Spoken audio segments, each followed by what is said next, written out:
எவ்வளவுதான் யோசித்து பார்த்தாலும் அவளுக்கு புரியவில்லை.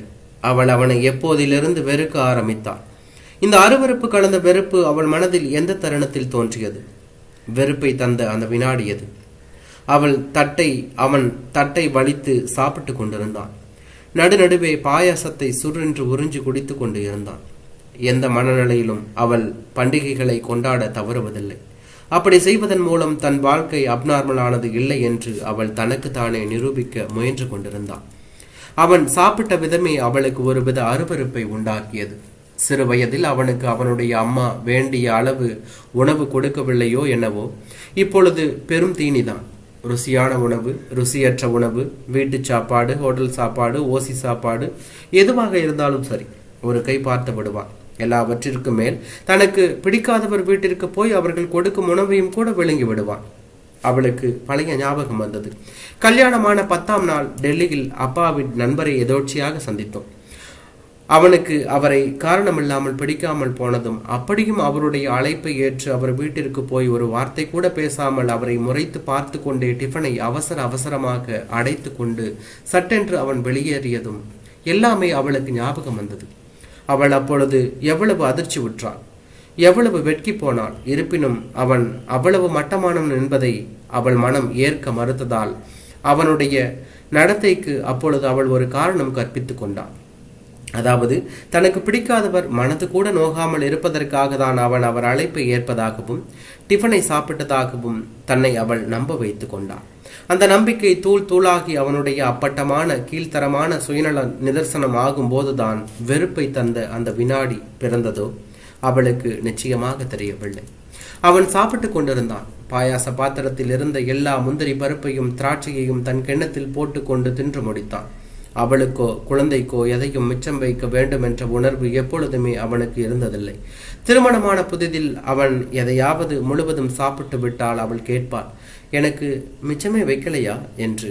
அதற்கு அவன் பரிதாபமாக முகத்தை வைத்து கொண்டு, ஐயோ உள்ளே இருக்குதான்னு நினைச்சிட்டேன் என்பான். அவள் சிரித்த முகத்தோடு, பரவாயில்லை, எனக்கு அது அவ்வளவா பிடிக்காது என்று சொல்லும் வரை மன்னிப்பு கேட்டு கொள்வான். இந்த நாடகம் பல தடவை நடந்தும் இது நாடகம் என்று அவளுக்கு தெரியவில்லை. தான் எப்படி அவ்வளவு முட்டாளாக இருந்தோம் என்று இப்பொழுது அவளுக்கு வியப்பாக இருந்தது.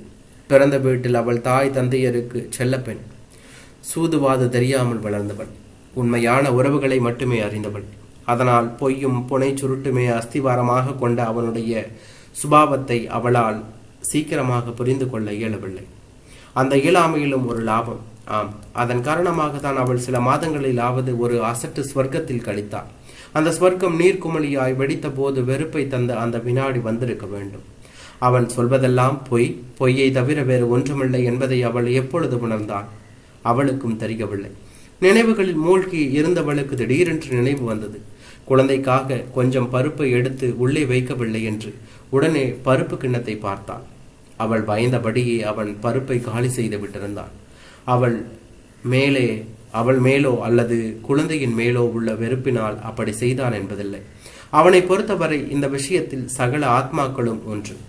இதில் மட்டும் அவன் உபதேசத்தை பின்பற்றவா போகிறான்?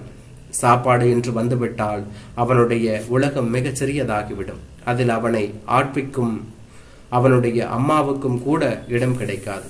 ஒரு நாள் குழந்தைக்கென வாங்கி வைத்திருந்த வாழைப்பழத்தை திருட்டுத்தனமாக வாயில் அடைத்து கொண்டு அவன் அவசரமாக சமையல் அறையிலிருந்து வெளியேறுவதை பார்த்து விட்டான். அதுவரை இம்மாதிரியான சில்லறை உணவு திருட்டுகளுக்கெல்லாம் அவள் தன் வீட்டில் பாத்திரம் தேய்க்கும் 14 வயது சிறுமியை சந்தேகித்து கொண்டிருந்தாள். உண்மை வெளிச்சத்துக்கு வந்த அந்த கணம் வீட்டில் ஒரு திருடனை வைத்து கொண்டு ஒரு அப்பாவி ஏழை குழந்தையை சந்தேகித்தது. வருத்தத்திற்குரிய குற்ற உணர்வு அவளை தாக்கியது. ஒருவேளை அந்த தாக்குதலின் எதிரொலியாக தான் அவள் மனதில் வெறுப்பு எழுந்ததோ இருக்கலாம். அவன் தண்ணீரை குடித்து பெரியதாக ஒரு ஏப்பம் விட்டான். அவன் முகத்தில் திருப்தி மண்டி கிடந்தது. இது அவளால் புரிந்து கொள்ள முடியாத ஒன்று. அவன் அவளை இரவும் பகலும் எப்படி எல்லாம் திட்டுகிறான். நான் உன்னை கல்யாணம் செஞ்சுக்கிட்டதே தப்பு. எங்க அம்மா அப்பவே சொன்னான், இந்த பொண்ணு வேண்டாம், இவ ஜாஸ்தி படிச்சிருக்கா, திமிரா இருப்பான்னு. நீ இப்பவே வீட்டை விட்டு போயிடும். இதை கேட்டு கேட்டு அவளுக்கு அழுத்த விட்டது. இப்படி அவளை தினமும் கரித்து கொண்டே எப்படி அவனால் அவள் சமைத்த சாப்பாட்டை ரசித்து ருசித்து சாப்பிட முடிகிறது? அவள் நினைத்து கொண்டாள். அவனுடைய வெறுப்பை கூட போலிதானே என்று ஆம், அவனுடைய உணர்ச்சிகள் எல்லாம் போலி. பொம்மலாட்டக்காரன் பொம்மைகளின் உடல் உறுப்புகளை மட்டும்தான் ஆட்டுவிப்பான். ஆனால் அவனுடைய அம்மாவோ அவனுடைய உணர்ச்சிகளையே ஆட்டுவிப்பான். வாரம் ஒரு முறை அவனுடைய அம்மாவிடமிருந்து அவனுக்கு கடிதம் வரும், அவனுடைய ஆபீஸ் விலாசத்திற்கு. ஒவ்வொரு கடிதத்தின் பாதிப்பும் 2-3 நாட்களுக்கு தொடரும். அந்த நாட்களில் அவன் சீக்கிரம் வீடு திரும்புவான். சண்டை போட நேரம் வேண்டுமல்லவா? அப்பொழுது அவன் முகத்தில் ரௌத்திரம் குடிகொண்டிருக்கும். மற்ற நாட்களில் நேரம் கழித்து வருவான். முகத்தில் ஒரு புன்னகையுடன். அவனுடைய ரௌத்திரத்திற்கும் ஆழம் கிடையாது, புன்னகைக்கும் ஆழம் கிடையாது. வெகு நாட்களாகவே அவனுடைய ரௌத்திரம் அவளை அதிகம் பாதிப்பதில்லை. வாசற் கதவை திறந்து அவன் முகத்தை பார்த்தவுடன் அடிவயிற்றில் சில்லென்ற ஒரு உணர்ச்சி, நெற்றி நரம்புகளில் ஏதோ ஒன்று சூடாக பாய்வது போன்ற உணர்வு. அவ்வளவுதான். அதன் பிறகு அவள் மனம் மரக்கட்டையாகிவிடும்.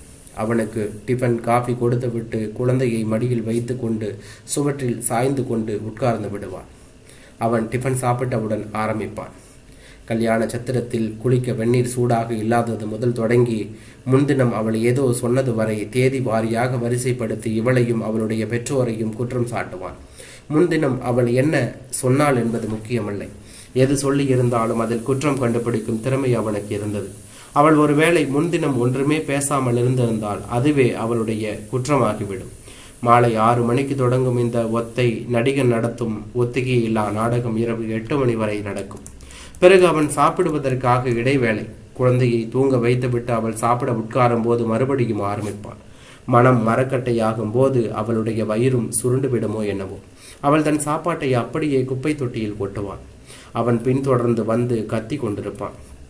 அவளுக்கு அதிர்ஷ்டம் இருந்தால் இதற்கு பிறகு நாவல் படிப்பதற்காக 2வது இடைவேளைகளை முடித்து கொண்டு குழந்தைக்கு தூக்கத்திலேயே பாலூட்டி விட்டு வெகு நேரம் முயற்சித்து தூங்க தொடங்குவாள். அதற்குள் அவன் நாவலை முடித்துவிட்டு அவளை எழுப்பி மறுபடியும் போர் தொடுப்பான். அவளுக்கு தூக்கம் வரும் வரை இது தொடரும். ஒரு முறை போரின் உச்சகட்டத்தில் அவளை வீட்டை விட்டு வெளியே தள்ளி கதவை தாளிட்டு விட்டான். சப்தம் கேட்டு தூக்கத்திலிருந்து விழித்து கொண்ட குழந்தை அரைகுறையாக நிலைமையை புரிந்து கொண்டு ஓவென்று அழத் தொடங்கினான். இதுவும் ஒரு நாடகம்தான் என்றும் அவளுக்கு தெரியும். அதனால் தானோ என்னவோ நடுநெடுசியில் வீட்டிற்கு வெளியில் தள்ளப்பட்டதற்காக அவள் அவமானப்படவில்லை. டில்லியின் ஜனவரி மாதத்து குளிர் கூட அவளுடைய மனதில் எழுந்த ஒரே எண்ணம், தன் குழந்தையின் மனத்தில் பயம் உறையும் முன்பு அந்த நிலைமைக்கு எப்படியாவது முடிவு கட்ட வேண்டும் என்பதுதான்.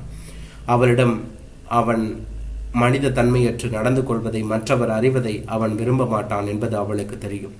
ஆகவே அவனுடைய அந்த பலகீனத்தை தாக்கினால் உணர்ச்சிகளை தாண்டிய சன்ன குரலில் சொன்னான், கதவை திறங்கும். அடுத்த வீட்டு மாதாஜி விளக்க போட்டு கதவை திறக்கிறான். அவள் பார்த்துட்டா அவங்களை தப்பா நினைப்பான். அவன் உடவே கதவை திறந்து வைத்தான். உடனே அவனை தள்ளி சென்று குழந்தையை வாரி சமாதானப்படுத்தினான். இரவு முழுவதும் குழந்தை மடியிலேயே தூங்கினாள். தூக்கத்தில் கூட குழந்தைக்கு நடுவே பயத்தினால் தூக்கி போட்டது. அன்று அவள் அவனை பார்த்த பார்வையில் அதன் பிறகு அந்த நாடகத்தை அவன் நடத்துவதில்லை. அவள் நினைத்து கொண்டாள், ஒருவேளை இப்படி அவன் சண்டை போட ஆரம்பித்த பிறகுதான் வெறுப்பை தந்த அந்த வினாடி வந்ததோ இல்லை என்று தோன்றியது. இப்படி அவன் அதி உக்கிரமாக சண்டை போட தொடங்கியது கடந்த 1 வருடமாக தான். திருமணமான புதிதில் கூட அம்மாவின் கடிதங்கள் அவனை பாதித்தது உண்டு. ஆனால் அப்பொழுதெல்லாம் அவன் தன் கோபத்தை வேறு விதமாக தான் காண்பிப்பான். நாட்கணக்கில் அவளுடன் பேசாமல் இருப்பான். அவனை தன் சிறிய சாம்ராஜ்யத்தின் அரசனாக எண்ணி இருந்த அவளுக்கு இது சித்திரவதையாக இருக்கும். தூண்டி தூண்டி காரணம் கேட்ட பின்பு திருமணத்தின் போது அவளுடைய பிறந்த வீட்டினர் அவனுக்கோ அல்லது அவளுடைய அம்மாவுக்கோ செய்த அவமரியாதை அல்லது செய்ய தவிர மரியாதைக்காக அவர்களை குற்றம் சாட்டுவான். அவளை நேரடியாக ஒன்றும் சொல்ல மாட்டான். திருமணத்தன்று உள்ளங்கை வேர்க்க ஹோம புகையில் குருடாகி அமர்ந்திருந்த அவளுக்கு அவனுடைய குற்றச்சாட்டுகளில் 3/4 பாகம் அவனுடைய அம்மாவின் கற்பனை என்று தெரியாது. அவன் சொல்வதை நம்பி நடந்த தவறுகளுக்கும் நடக்காத தவறுகளுக்கும் பலமுறை தன் பிறந்த வீட்டினர் சார்பில் அவனிடம் மன்னிப்பு கேட்டுக்கொள்வார். மாமியாருக்கும் மன்னிப்பு கேட்டு கடிதங்கள் எழுதுவார். அவனுடைய சுயரூபத்தை அவள் அறிந்து கொண்ட பிறகு நிலைமை மாறியது. தன் வேஷம் கலைந்து விட்டதை அவனால் தாங்கிக் கொள்ள முடியவில்லை. வெட்கப்படுவதற்கு பதில் அவள் மேல் கோபம் வந்தது. ஏற்கனவே அவனை புரிந்து கொண்டதால் அடைந்த ஏமாற்றம், துக்கம் இவைகளுடன் அவனுடைய இந்த அநியாய கோபத்தினால் வந்த ஆத்திரமும் சேர்ந்துதான் அவள் மனதில் வெறுப்பு அடிகோலி இருந்த வேண்டும். அவள் மனதில் இவ்வாறு வெறுப்பு தோன்றிய பிறகுதான் அவனுடைய சண்டைகளும் உக்கிரம் அடைந்தன. அவள் எவ்வளவுதான் முயற்சித்து அதை தன் முகத்தில் காட்டாமல் மறைத்தாலும் அவளுள் மண்டியிருந்த வெறுப்பு அவனுடைய உள்மனது உணர்ந்திருக்க வேண்டும். அவனுடைய இந்த உணர்தல் மட்டும் போலி அல்ல என்று அவள் நினைத்து கொண்டாள். தட்டிலேயே கையை கழுவிவிட்டு அவன் தலை நிமிர்ந்தான்.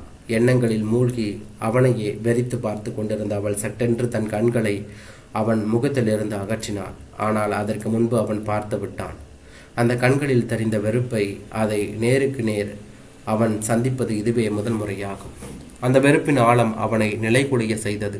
கன நேர மௌனத்திற்கு பிறகு சுதாரித்து கொண்டு, ஏய், என்ன மறைக்கிற என்று எறிந்தான்.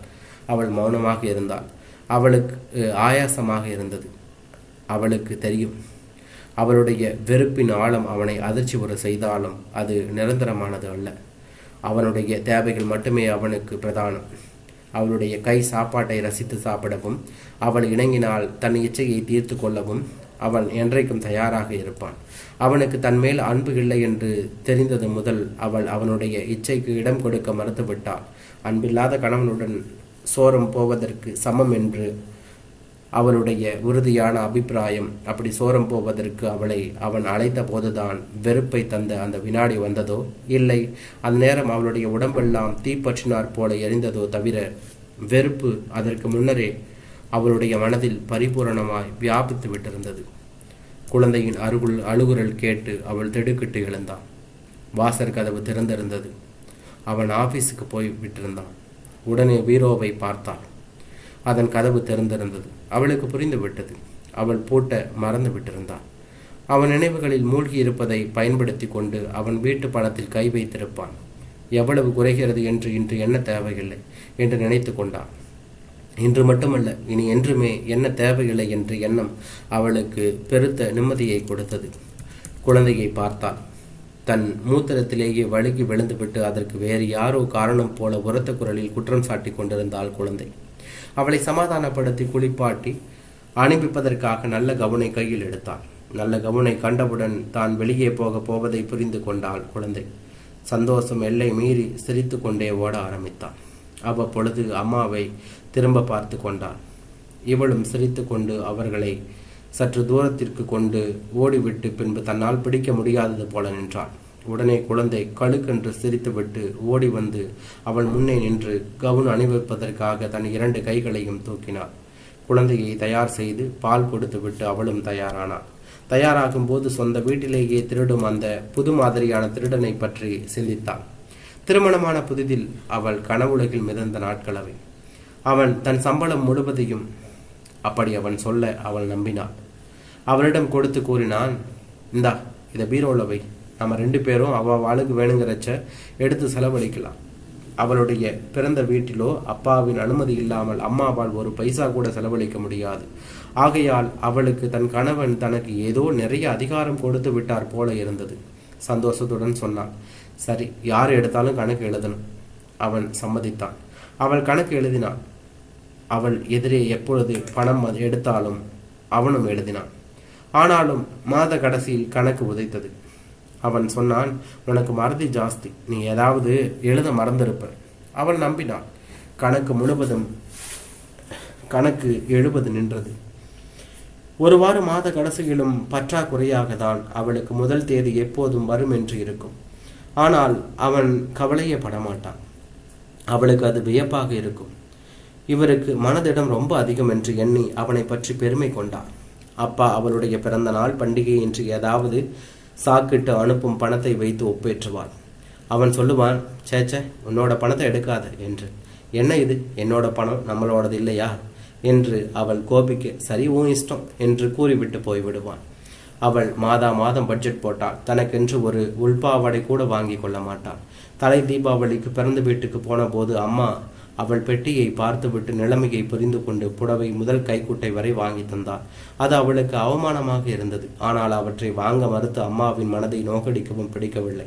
பொறுக்காமல் அம்மாவிடம் பற்றாக்குறையை பற்றி கூறினாள். அம்மா அதற்கு, அவர் கொண்டு வரது உங்க 2 பேருக்கும் ஏதோ இஷ்டம், உனக்கு குடுத்தனம் பண்ண தெரியல என்று கூறிவிட்டாள். இவளும் நம்பினாள். வீடு திரும்பியதும் சிக்கனத்தை கடைபிடித்தாள். காய்கறி பழத்தை குறைத்தாள். தான் பால் சாப்பிடுவதை நிறுத்தினாள். குறைந்த சம்பளத்திற்கு ஆள் பேசிக்கொண்டு 3/4 வாசி வீட்டு வேலைகளை தானே செய்தாள்.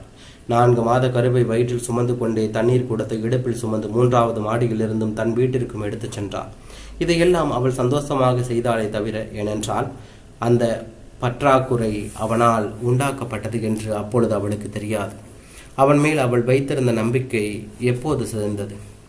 அவன் தன் வீட்டிலேயே திருடுபவன் என்பதை அவள் எப்பொழுது புரிந்து கொண்டாள்? பொங்கலுக்காக அப்பா அனுப்பிய பணத்தில் குழந்தைக்காக வாங்கிய பால் பவுடரை திடீரென விட்டு அவன் சமையல் அறையில் இருந்து வெளியே வந்த பொழுது அவனுடைய கடைவாயில் ஒட்டி இருந்த வெள்ளை துகள்கள் அவனை காட்டி கொடுத்தனவே. அப்பொழுதுதானா? அதுதான் வெறுப்பின் ஆரம்ப பொழுதோ? இல்லை இல்லை, அதற்கு முன்பே இந்த வெறுப்பு அவளுடைய மனதை முழுவதுமாக ஆக்கிரமித்திருந்தது. முதலாக அவன் தன் வீட்டில் இருந்த கண்ணக்கோள் வைப்பவன் என்பதை புரிந்து கொண்ட போதுதான் வெறுப்பை தந்த வினாடி ஜனித்ததோ? அப்படி இருக்க முடியாது. ஏனென்றால் அதை புரிந்து கொண்ட அந்த நொடியை தனியாக பிரித்து அடையாளம் காட்ட முடியாது. வெகு நாட்கள் அவன் திருட்டுத்தனத்தை புரிந்து கொள்ளாமல் தான் இருந்தான்.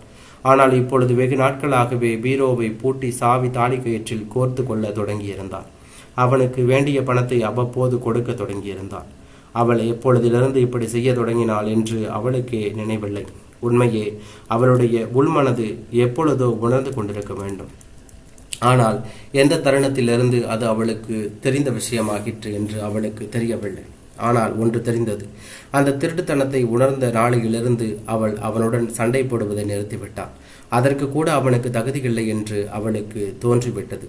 அவனுடைய திருட்டுத்தனத்தை உணரும் முன்பே அவனுடைய போலித்தனத்தை அவள் தெரிந்து கொண்டு விட்டாள். அவளுக்கு தெரிந்து விட்டது. அவனுடைய அன்பு போலி, கோபம் போலி, அதிகாரம் போலி, கத்தல் போலி, வார்த்தைகள் இரவல். இத்தனை யோசைகளுக்கு நடுவே அவள் கை மட்டும் வேலை செய்து கொண்டிருந்தது. தன் உடைகளையும் குழந்தையின் உடைகளையும் சூட்கேஸில் எடுத்து வைத்தாள். திறந்திருந்த பீரோவின் கீழ்த்தட்டிலிருந்து தன் போட்டோக்களை எல்லாம் இறைத்து கொண்டே குழந்தை எடுத்து வந்தாள். அம்மாவும் தானும் சேர்ந்திருந்த போட்டோவுக்கு இச்சென்று முத்தம் கொடுத்து அம்மா என்று அறிமுகம் செய்தாள். குழந்தைக்கு கிட்டத்தட்ட 2 வயதாகி இருந்தது. மகா புத்திசாலி, எல்லாவற்றையும் புரிந்து கொள்கிறாள். ஆனால் அம்மாவை தவிர வேறு எந்த வார்த்தையும் பேச வரவில்லை. இவளுக்கு ஒரு சந்தேகம், தன்னுடைய நிகழ்கால வாழ்க்கைதான் இதற்கு காரணமா என்று. அவளுடன் சண்டை போடுவது குழந்தையை உண்மையிலேயே வெகுவாக பாதித்தது. அவன் கத்தும் போதெல்லாம் குழந்தை அவளுடைய முகத்தையே உற்று பார்த்து கொண்டிருப்பாள். அம்மாவின் முகத்தில் வேதனையின் சாயலை கண்டுவிட்டால் கூட குழந்தையின் உதடுகள் துடிக்க தொடங்கும். ஒரு அழுகியின் ஜனனம். அதனால் அவள் பல்லை கடித்து கொண்டு தன் உணர்ச்சியின் மனத்தில் அடித்தளத்தில் அழுத்தி குழந்தையை பார்த்து சிரித்து கொண்டே இருப்பாள். திடீரென்று தன் அம்மாவின் உபதேசம் ஞாபகத்திற்கு வர அவன் அவளை அடிக்க கையை ஓங்குவான். குழந்தை அரண்டு விடுவாள். அவள் குழந்தையை தூக்கி கொண்டு அவனையே சலனமில்லாமல் பார்ப்பாள். அவனுடைய கை இறங்கிவிடும். அடிக்க அவனுக்கு தைரியம் கிடையாது. அவளுக்கு இருந்தது அந்த தைரியம். ஆனால் அடியில் அவளுக்கு நம்பிக்கை இல்லை. அவள் தினம் சண்டை போடுவதில்லை. அதற்கு சில வழிமுறைகள் உண்டு. மாத தொடக்கத்தில் அவன் கையில் பணம் புரளும். அவனுடைய உண்மையான சம்பளம் அவனுக்கும் கடவுளுக்கும் மட்டுமே தெரியும்.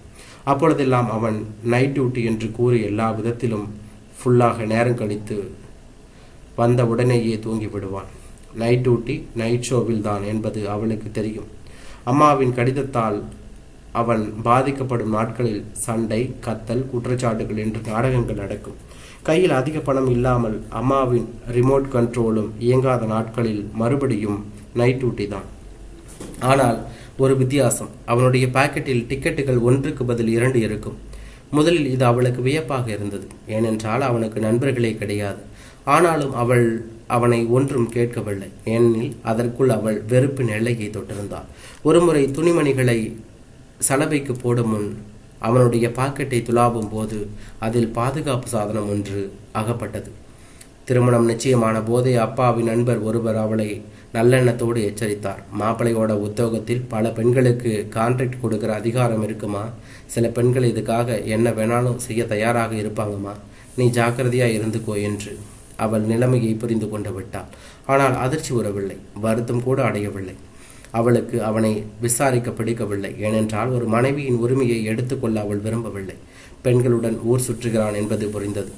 அவள் எண்ணிக்கொண்டாள், எது எப்படி இருந்தாலும் ஒன்று நிச்சயம், இவனால் யாரையும் காதலிக்க முடியாது, ஏனென்றால் அந்த உணர்ச்சியை இவனுக்கு தெரியாது என்று. இவனால் யாரையும் வைத்து கொள்ளவும் முடியாது, ஏனென்றால் அவனுக்கு பணம் செலவழிக்க இவனுடைய சுயநலம் இடம் கொடுக்காது. இப்படி தனக்கு தானே சமாதானம் சொல்லிக்கொண்ட பிறகும் கூட அவள் விக்கி விக்கி ஏன் அழுதோம் என்று இப்பொழுதும் கூட அவளுக்கு புரியவில்லை. ஆனால் வெறுப்பின் ஆரம்பம் என்று அன்று இல்லை என்று மட்டும் புரிந்தது. மனம் நினைவுகளில் மூழ்கி இருந்தாலும் அவள் முக்கியமான சாமான்களை எல்லாம் எடுத்து கொண்டாள். அம்மி முதல் சோஃபா செட்டு வரை எல்லாமே அவள் அப்பா வாங்கி தந்தது. அவனுடைய முக்கால்வாசி உடைகளையும் சேர்த்து தன்னுடைய பொருட்கள் எல்லாவற்றையும் எடுத்து கொண்டால் இந்த வீடே காலியாகிவிடும். அவ்வளவு கீழ்த்தரமாக நடந்து கொள்ள அவளுக்கு விருப்பமில்லை.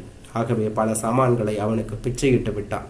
தன்னுடைய எம்எஸ்சி புத்தகங்களையும் சான்றிதழ்களையும் எடுத்து வைக்கும்போது இனி இவைகள்தான் என் மூலதனம் என்று எண்ணிக்கொண்டான். வாசலில் வந்து தெருவில் போன டாக்ஸியை கூப்பிட்டான்.